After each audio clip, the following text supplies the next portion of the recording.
정동영 통일부 장관의 구성 핵시설 발언 논란이 확산되는 가운데 이번 사안을 둘러싼 핵심 배경으로 자주파와 동맹파 간 갈등이 다시 부각되고 있습니다. 여기 그로시 총장이 한 보고 중에 지금 영변과 구성 강선에 있는 우라늄 농축시설 HEU 논란은 미국이 해당 발언을 민감 정보 유출로 보고 대북 정보 제공을 일부 제한했다는 보도로 시작됐습니다. 정 장관은 이미 공개된 자료를 활용한 설명이라고 반박했고, 이미 수십 차례 보도되고 공개된 공개 자료를 사용해서 정책을 설명한 것일 뿐입니다. 이재명 대통령도 기밀 유출이라는 전제는 사실이 아니다라고 참전했습니다. 하지만 정치권 공방의 이면에는 외교 안보 노선을 둘러싼 내부 갈등이 자리 잡고 있다는 분석이 나옵니다. 자주파는 남북관계 개선과 자주 국방을 강조하며 대북 접근의 유연성을 중시하는 반면, 동맹파는 한미 공조와 대북 억지력을 우선시하며 정책의 신중함을 강조해 왔습니다. 이 같은 노선 차이는 정부 출범 초기부터 이어져 왔습니다. 안보실과 외교 국방 라인은 동맹 중심 접근을, 통일부와 정보 라인은 남북관계 복원을 중시하며 정책 주도권을 둘러싼 긴장이 반복돼 왔습니다. 특히 평화적 두 국가론, 한미 공조회의 불참 등 주요 사안마다 양측의 시각차가 드러났고, 이번 구성 핵시설 발언 논란 역시 그 연장선이라는 해석이 나옵니다. 현재 한미 간 정보 공유는 정상적으로 유지되고 있지만 이번 사안은 단순한 발언 논란을 넘어 정부 내부 노선 경쟁이 표면화된 사례로 평가됩니다. 이재명 대통령이 언급한 진상 파악이 자주파와 동맹파 간 균형에 어떤 영향을 미칠지 주목됩니다. 뉴스토마토 한동인입니다.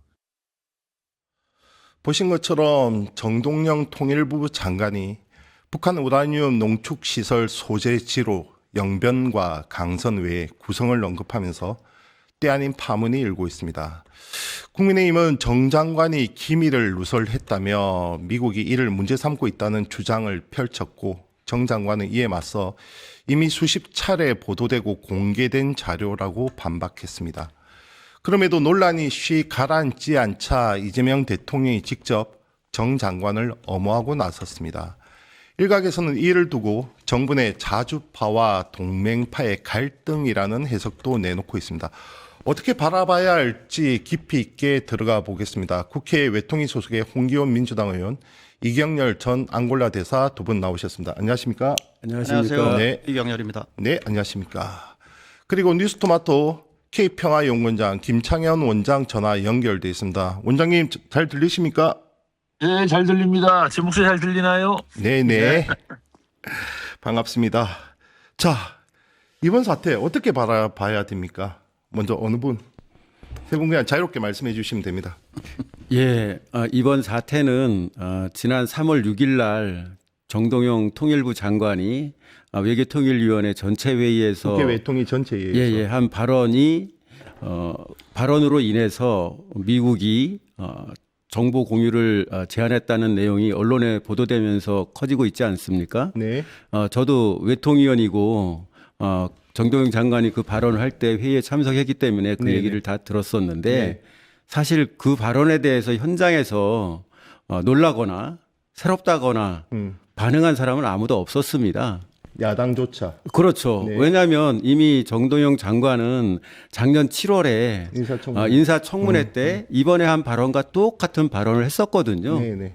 예, 구성을 명확하게 언급을 했었고, 다만 차이가 있다면 제가 찾아보니까 작년 인사청문회 때 발언한 내용이 언론에 보도됐을 때는 구성이 언급이 되지 않았습니다. 근데 이번에 3월 6일 날 외통위 때 발언한 게 언론에 보도되면서 거기에 구성실을 언급한 걸로 처음으로 언론에 나왔더라고요. 네네. 그러면서 아마 미국 측이 이거를 좀 빌미 새롭게 삼아서.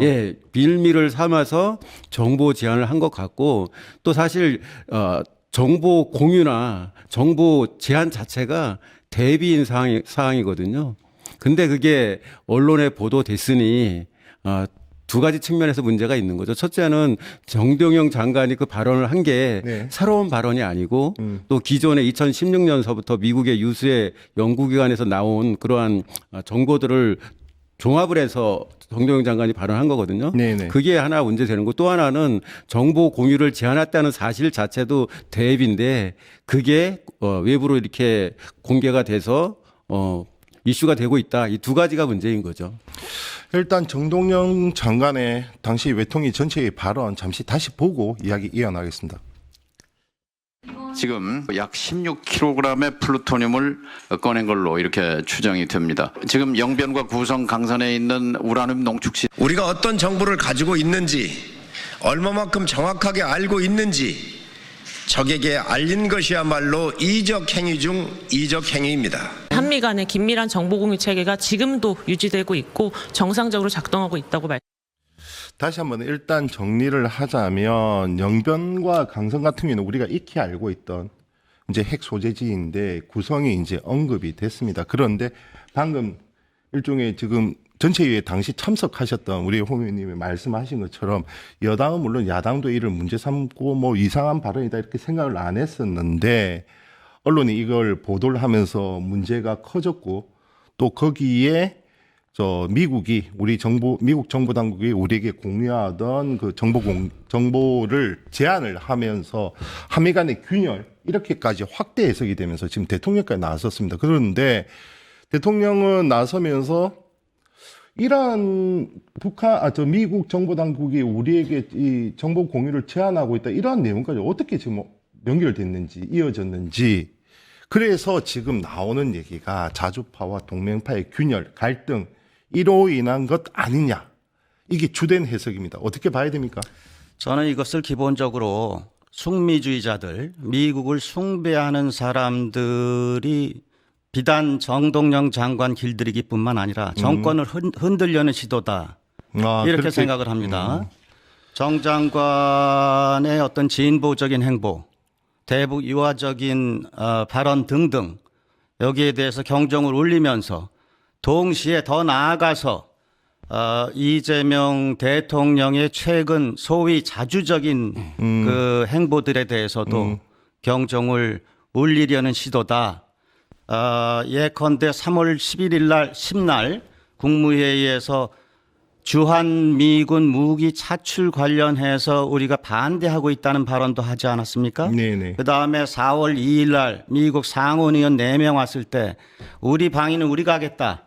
전자권 빨리 우리가 가져와야 되겠다. 이런 발언도 하셨고 4월 10일 날 이스라엘에 대한 비판 발언도 하지 않았습니까? 숙미주의자들의 입장에서 또 미국의 입장에서 특히 그 이스라엘 비판 발언은 제가 볼 때 그 로미오 앞에서 줄리엣 뺨을 때린 것이다. 그러니까 상당히 기분이 나쁜 거예요. 그래서 이번 기회에 손 좀 봐야 되겠다 이런 생각을 하고 있다. 저는 그렇게 해석을 합니다. 김창현 원장님. 예. 원장님 견해 어떻습니까?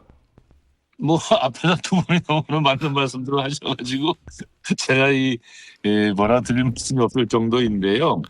사실 이 동맹파 자주파라고 표현하는데 사실 동맹파라는 표현에 맞는 워딩은 아닌 것 같아요. 왜냐하면 지금 정부 안에 한미동맹 자체를 부정하거나 그럼요. 한미동맹 그런 사람들이 없기 때문에 엄밀하게 말하면 이제 미국의 이해를 잘 대변하려는 사람들과 좀 자주국방과 남북관계를 좀 전략적 자율성을 가지고 풀어보려고 하는 사람들 간의 갈등이 아니겠느냐 뭐 이런 생각은 듭니다. 그 워딩에 문제가 있는 것이고요. 네. 또 한 가지는 실제로 이번에 부닥친 문제가 지금 단순치가 않아요. 네. 예를 들어서 이제 구성에 무슨 좌표를 찍어서 발표한 것도 아니잖아요. 네네. 그러니까 기밀이 아니라는 소리죠. 네네. 근데 기밀도 아닌 것을 가지고 이렇게 원심분리가 뭐 얼마나 있다 이런 것도 얘기한 것도 아닌데 이런 것을 문제 삼는 자체가 아까 분명한 의도가 있다라는 것이고 네네. 그 의도는 미국이 보여준 의도는 너무 당연한 거죠. 앞에서 우리 앙골라 대사님께서도 잘 말씀해 주셔서 중언부언할 필요는 없고요. 네네. 이것을 언론에 흘리면서 이 문제를 불거지게 하는 사람들이 우리나라 정부 안에 있다라는 것이 제일 사실 심각한 문제가 아닐까 저는 그런 생각을 해봅니다. 홍 의원님 들으셨죠? 네. 지금 앞선 두 분은 지금은 일단 뭐 지금 흔히 다들 부르는 대로 자주파 동맹파로 불러보죠. 자주파에는 뭐 아무래도 정동영 통일부 장관을 비롯해서 이종석 국정원장 등이 있고 그다음에 동맹파에는 누가 뭐라 해도 이제 위성락 안보실장 이렇게 포진이 돼 있습니다. 돼 있는데 이러한 균열, 서로에 대한 견제, 갈등 이 차원으로 지금 두 분은 해석을 하셨는데 일단 이제 대통령께서 낸 메시지에 대해서 말씀을 드리면 네네네. 먼저 그래 주십시오. 지금의 논란이 미국이 제공한 기밀 정보를 정도영 장관이 누설한 것처럼 때문에 또 저 미국에서 정보를 제안했다 이렇게 나오고 있잖아요. 그건 사실이 아니다. 대통령의 바로 메시지는 그거는 절대 사실이 아니다. 그리고 정도영 장관이 작년 인사청문회 때 똑같은 발언을 했다는 얘기는 장관 되기 전에 이미 본인이 그렇게 생각하고 있다는 걸 발언한 거기 때문에 그거는 절대 팩트가 아니다는 걸 강조한 거고 또 대통령께서 이제 터무니없는 일이라고 말씀하신 건 아마도 왜 이런 게 대외적으로 공개가 돼서 한미 간에 큰 문제가 맞습니다. 있는 것처럼 맞습니다. 부각이 네. 되어 있느냐 하는 네. 문제의식을 지적한 거로 보입니다. 네네. 예, 그런 측면이 있고요. 그다음에 방금 우리 김창현 박사님께서 말씀하셨는데 이 구성의 핵 시설 이거는 정말 기밀이 전혀 아니잖아요. 네네. 예, 그걸 가지고 왜 문제를 삼았느냐 이 부분에 대해서는 사실 이게 최초로 보도된 게 제가 찾아보니까 4월 17일자 동아일보예요. 맞습니다. 근데 출처를 한미 소식통이라고 했습니다.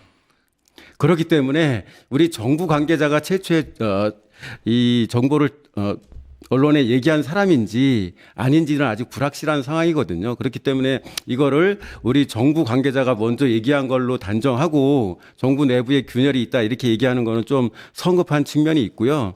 다만 정동영 장관과 다른 외교 안보 라인의 핵심 인사들과는 북한 문제를 어떻게 접근하느냐에 대해서 인식 차이가 있는 건 분명한 사실입니다. 정동영 장관은 본인이 과거 노무현 정권 때 통일부 장관이자 NSC 의장으로서 맞습니다. 북한과의 교류 협력에 적극적으로 나섰고 그래서 많은 성과를 이뤘는데 성공단의 주역이었죠. 예, 그래서 지금도 우리가 그런 방향으로 나가야 된다는 거를 강하게 피력하고 있는 거고요. 그런 점에서 이제 기존의 외교안보 라인과 조금 다른 목소리가 있는 건 맞지만 그게 우리 내부의 큰 균열인 양 생각하는 것은 저는 맞지 않다고 봅니다. 지금 힘의 균형은 어떻습니까? 자주파, 동맹파 원장님. 네, 제가 말씀 좀 드리겠습니다. 네네. 아니 뭐 요번 언론에 흘린 것이 소위 말하는 동맹파가 아닐까라고 하는 것은 이제 많은 사람들의 이제 미루어 과학적인 합리적 의심 뭐 이런 것이지 사실 다들 구체적으로 그렇게 추정은 합니다. 네. 예, 드러나 있는 건 없으니까요. 네. 다만 그렇게 추정하게 된 과정이 있습니다. 네네. 제가 그 점을 잠깐 말씀드리겠는데 대표적인 게 이제 한미 연합 훈련이죠. 네네. 이 축소 또는 유해 문제를 둘러싸고 상당히 이 민감하게 많이 부닥쳐온 게 사실이고요. NSC 안에서. 네네. 두 번째는 가장 아픈 건데요. 9.19 군사합의 선제적 복원 문제인데 대통령은 임기 시작하자마자 이걸 몇 차례나 지적했잖아요. 9.19 군사합의 선제적 복원하자고. 네네. 아직까지도 안 돼 있어요. 대통령 지시가 먹히질 않고 있다는 거 아닙니까? 그리고요. 미국과 세게 부닥친 그 정동영 장관의 DMZ 평화적 이용한 법률안 문제 있지 않습니까? 네네네. 이 문제에 있어서도 주한 미군 사령관 브런슨 직접 나와서 이례적으로 이 문제 우리 한국의 주권을 침해했는데 이것에 대한 대응 방식도 안보실과 이 통일부가 전혀 달랐고요. 네 번째는 최근에 민간기를 둘러싼 대통령의 유감 표명 문제도 이 유감 표명을 해야 된다 말아야 된다 갖고 논쟁이 있었던 게 사실이고요. 무인기 말씀하시는 거죠. 네. 그렇죠. 네. 그리고 이제 김민석 총리의 방미, 뭐 트럼프 접견 이런 거 있지 않습니까? 전부 다 사실상의 안보실에서는 이 문제를 다 동의하지 못했거나 아니면 전혀 몰랐던 일들도 많이 나타나는 거예요. 지난번에 한미 대북 정책 협의체 만들자고 할 때도 엄청나게 갈등이 서로 있었잖아요. 네네. 그래서 저는 대통령의 의중에 반대하는 안보실이 있다라는 느낌을 갖는데 사실상 지난 시기에 이 안보실에서 했던 그 안보실장이 경향신문과 인터뷰에서 올 2월 달에 뭐라고 얘기했냐면 내부에 갈등이 있고 아마추어리즘들이 설친다라는 표현을 썼어요. 네네네. 저는 그것의 연장선에서 벌어진 일이 아닐까라고 생각하고 있죠. 예. 원장님 말씀 구구절절 다 옳은 말씀이고요. 저는 요번 사건을 자주파 대 숙미파의 갈등의 표출이라고 생각하지 않습니다. 자주파 대 숙미파의 그 갈등은 항상 있어 왔었던 거예요. 아니 노선에서 그런데, 이견이 있고 예. 거기에서 대통령이 정확하게 균형 감각을 찾아서 그렇습니다. 판단을 하면 좋죠 오히려. 그런데 왜 하필이면 이때 과거에 이미 다 나온 얘기 가지고 이때 문제가 터졌느냐 그 측면을 봐야 되는데 제가 볼 때는 우리 숙미파들이 위기 의식을 느끼고 있는 상황이다. 민감하지도 않은 정보를 노출했다고 위기를 조장하면서 한미 동맹의 균열이라 이렇게 협박을 하면서 위기를 조장하고 있는 것인데 그동안 정 장관의 여러 발언과 행보, 그다음에 제가 볼 때는 이 대통령의 그 진보적인 어떤 행보들 이걸 보면서 미국도 그렇고 또 우리 숙미파들이 볼 때 이걸 가만히 놔둬서는 한미 동맹이 영영 깨져버리겠다 이런 생각을 하면서 거의 최후의 어떤 움직임을 보이는 그런 형국이다 저는 그렇게 봅니다. 그래서 이게 지금 갈등이 표출된 것이 아니라 그것은 이미 있어 왔던 것인데 요 기회를 잡아서 한번 손을 보려고 하는 저희를 드러내고 있다. 저는 그렇게 생각합니다. 반격이다. 어떻게 보십니까? 우리 대사님이나 우리 원장님은 너무 이걸 굉장히 크게 말씀하시는데 사실 통일부와 네. 외교부는 역할이 다릅니다. 그럼요, 다르죠. 통일부는 북한과의 교류 협력, 그걸 통해서 궁극적으로 이제 평화 통일을 이루자는 일을 하는 곳이고, 이제 외교부는 아무래도 외교 업무를 주로 하는 곳이고, 외교에서 제일 중요한 게 미국과의 동맹 문제이기 때문에 방점을 두는 게 차이가 있을 수밖에 없는데, 이러한 차이를 인정하는 게 저는 필요하다. 그리고 대통령께서도 그거를 충분히 용인하고 계시다. 그리고 이 안보실이 대통령의 뜻을 따르지 않는다고 이렇게 말씀을 좀 하셨는데 그거는 대통령을 잘 몰라서 하시는 말씀 같아요. 대통령께서는 굉장히 디테일하게 챙기고 또 그립이 강한 분입니다. 이견이 있다는 거 충분히 알고 계시고 그런 부분이 논란이 되는 것도 알고 있지만은 이 상황을 계속 끌고 가는 것은 나름대로 다 이유가 있는 것이고 대통령이 그거를 대통령의 뜻을 안보실이 무시한다 이거는 있을 수 없는 일이라고 저는 생각합니다. 잠깐만요.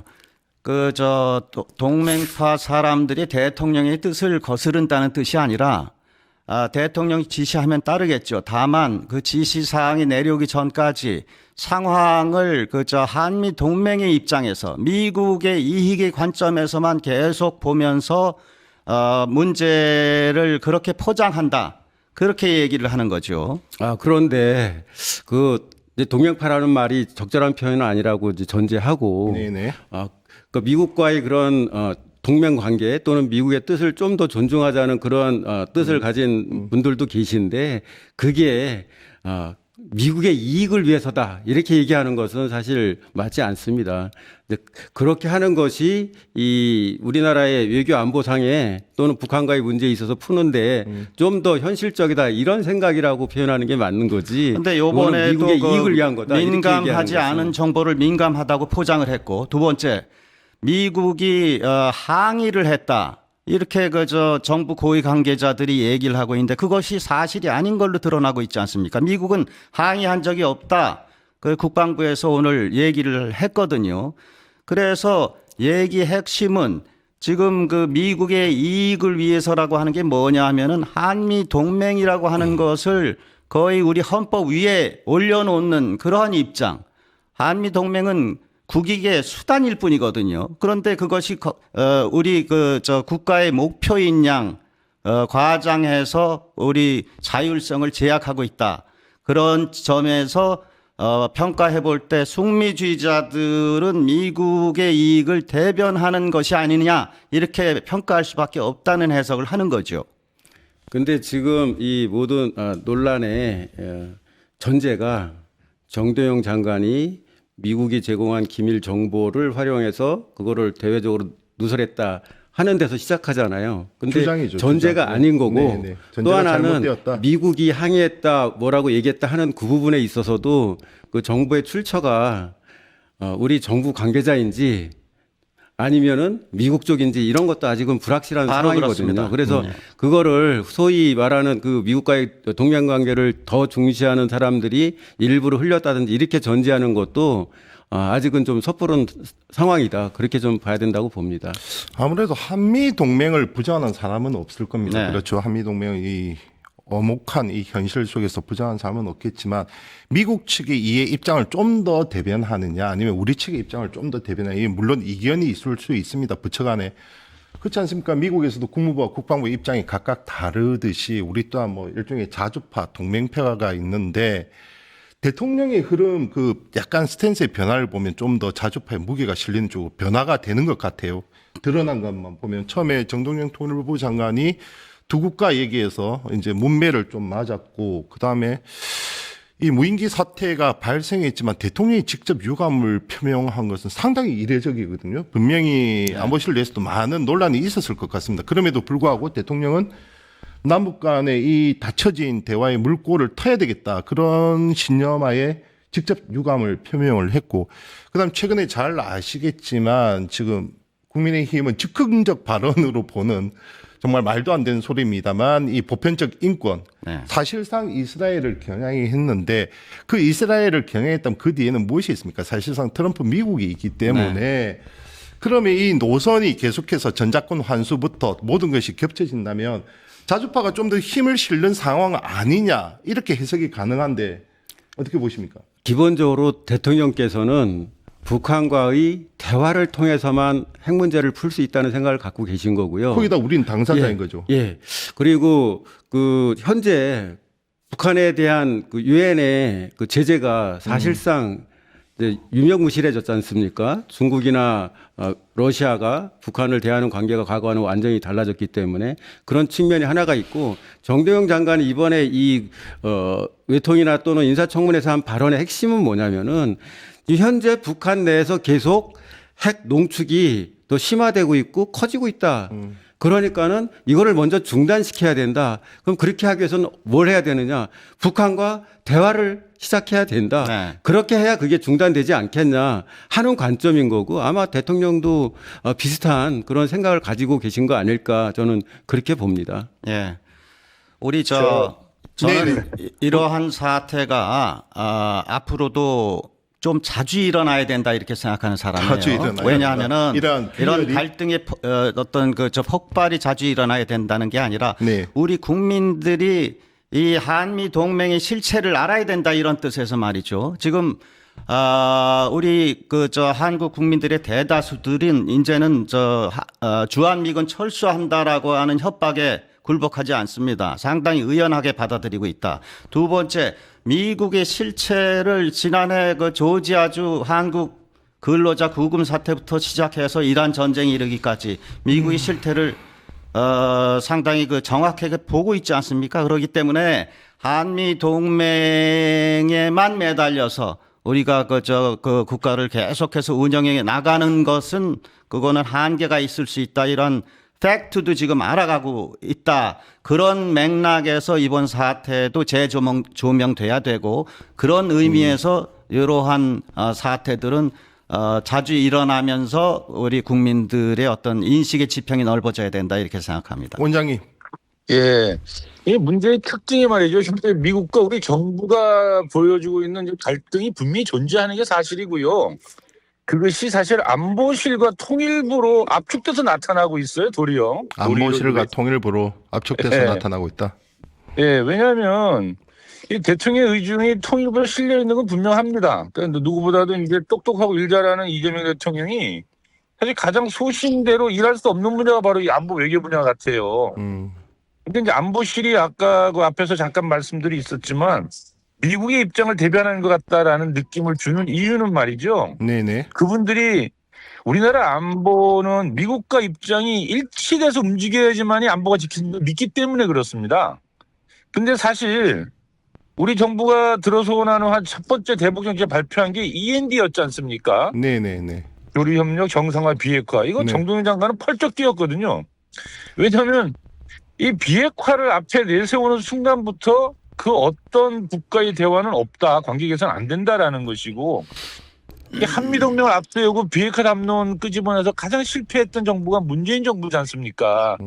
그러니까 저희가 지금 가장 이재명 정부의 성공을 바라는 사람들의 입장에서 현재의 안보실의 논리대로 가면 미국의 선의에 기대서 미국의 입만 바라보고 가야 되거든요. 미국에서 만약에 비핵화 문제를 풀어버리고 북과 함께 핵 보유국을 인정해주고 제재 풀고 평화 교섭을 하고 이렇게 되면은 남북 관계가 풀리는데 그렇지 않다면 그 전에는 무엇도 할 수 없는 그야말로 문재인 정부의 갔던 길을 그대로 답습하게 될 거다라고 보는 겁니다. 그래서 저희가 자꾸 얘기하는 것은 이재명 정부가 그 무엇보다도 전략적 자율성을 가지고 일을 풀어갈 수 있게 해야 되고 그러려면 정동영 장관이나 또는 국정원이나 이쪽에서 보여주고 있는 이런 좀 전략적 자율성을 가지고 미국과 때로 낯을 붉히더라도 남북관계를 풀고 미국과의 관계에서도 좀 우리의 활동의 운신의 폭을 넓혀야 한다라고 하는 관점이